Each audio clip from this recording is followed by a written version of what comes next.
Again, I'm Anthony Kwame Harrison.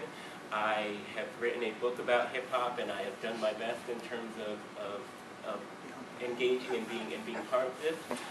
But let me start by introducing my other three esteemed panelists. Next to me, we have Joe Schloss, and he's author of Foundation, B-Boys, Beat Girls, and Hip-Hop Culture in New York. And he's also author of Making Beats, the art of sample-based hip-hop. Probably needs no introduction for many of you, but he's an adjunct assistant professor of Black and Latino Studies at Baruch College at the City University of New York. Next to him is Oliver Wang, who's an assistant professor of sociology at California State University, Long Beach. He contributes regularly to NPR and to the LA Times, and he also runs the audio blog Soul Size. And at the end, we have Ali Colleen Neff. She's a writer, filmmaker, and turntablist with the Bay Area's Red Wine Society. As a PhD student in cultural studies at UNC Chapel Hill, she's worked extensively with musical communities in the Mississippi Delta. She's author of Let the World Listen Right, the Mississippi Delta Hip-Hop Story, and she also runs the website ethnolyrical.org. Oh, and I forgot, and Oliver runs the website soulsides.com. You got that. Oh, I did get that. Okay. Reading. So to begin with, I just thought that I would start with a general question that allows each of our roundtable panelists to say a little bit about the kind of work they do and the kind of and how they understand hip hop and the kind of work that they do. So as an opening question, and I think we'll start with Ali, and also Ali has some media accompaniment with this, but would each of you say something about scholarship and the work that you do, and really what key aesthetics surrounding hip-hop you utilize in the kind of work that you do, and how you embrace principles that you may associate with hip-hop? So I'd really start with this question as a specific question, but also as a way of generally introducing ourselves beyond this brief introduction that I've done, and to say the kind of work that we do. So Ali, what can you say about this? Okay, good morning. Thank you for being here at this very early hour on a Sunday. I work with praise singers in Senegal, so I have to begin by singing the praises of the people next to me. I met Kwame, I think it was 11 years ago now, when we both worked behind the counter of a record store in San Francisco. He told me he was an ethnographer there to study the hip-hop scene, and I didn't know what he was talking about. And now I am an ethnographer, very much following in his footsteps and drawing from his work. Both Joe and Oliver have been huge influences on my work as well. I witnessed their presentations very early on in this conference, probably, 10 years ago? So, yeah, we've been around. But at that time, I was a music journalist, so that might explain how I ended up being an ethnographer today. Being an ethnographer to me means that I get my body in the field. I put my body in the spaces where I research and experience life there, and all kinds of interesting things happen, and I learn a lot. My mantra, well, ethnography means loosely writing culture, right? So my job is not only to witness and represent or document, it's to actually write culture and take responsibility for what gets made in my own representations. So it's not just that I witness and I report exactly what happens, because that's quite impossible. I get my body in the field, get turned around and tangled up, and I take on the role of authorship, and I tell people what's going on with these people. And so I have to take responsibility for the mistakes I made, but it also gives me an opportunity to represent cultures in ways that haven't been done, or to interpret cultures in ways that haven't been done. So as my mantra, I use Trin Minha's quote that she uses in a film she made about Senegalese women in 1981. It was released in 1983. It's called Reassemblage. And she's a post-colonial woman from Vietnam. Went to Senegal, which is also a French post-colony, and studied with the drummers there. Learned the rhythms of the culture, and then went out into the field and worked with women from all kinds of different ethnic groups. And what she had to say about it was that she finds that it's not that, she says, I do not intend to speak about, only to speak nearby.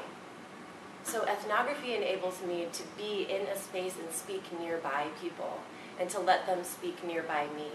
So it becomes a very complex and tangled and interesting project, and it's in the textures of that that I really find the power of hip-hop research. Because I want to speak at these spaces of power, I want to speak nearby powerful people making powerful music. And that's how I ended up in Mississippi and Senegal, because those are both places of power in music. I spent 5 years in the Mississippi Delta. I went there first to learn about the blues, but I was interested in how young people were engaging the blues, and what I located was crunk music. So I got really involved with that. And the closer I got to these crunk artists, and the more I got involved in that community, I found women practitioners at the heart of these changes and these educations and the movement of culture. In Mississippi, I was finding that women choir directors were central to the encouragement, the development, the futurity of hip-hop skills, of freestyling, of improvisation, of polyrhythms, of choruses, of call and response.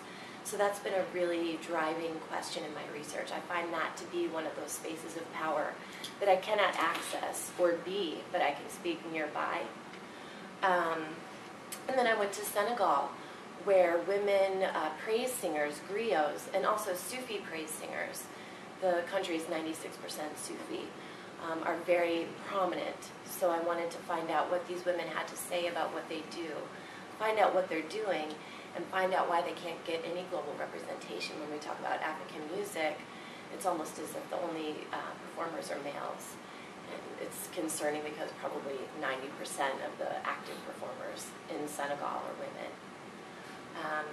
So before going on too much, the principles I embrace, these are all things we were asked to address in our introduction.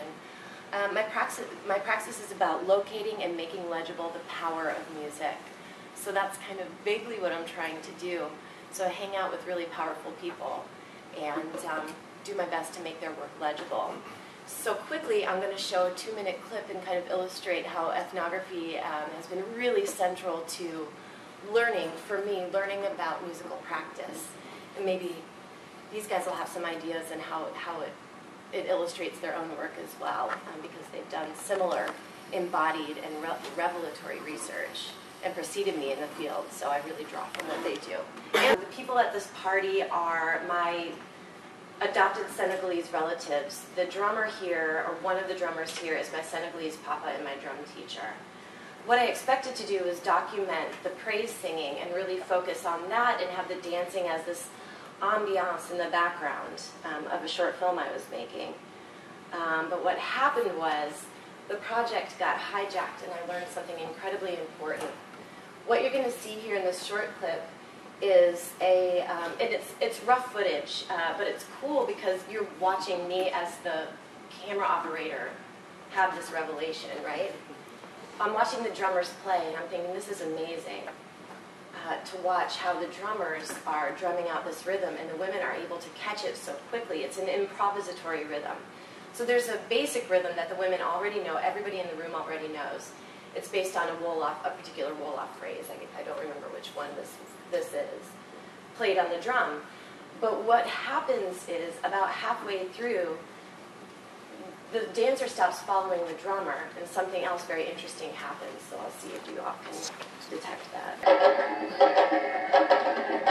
Here we go. Here's where things get interesting.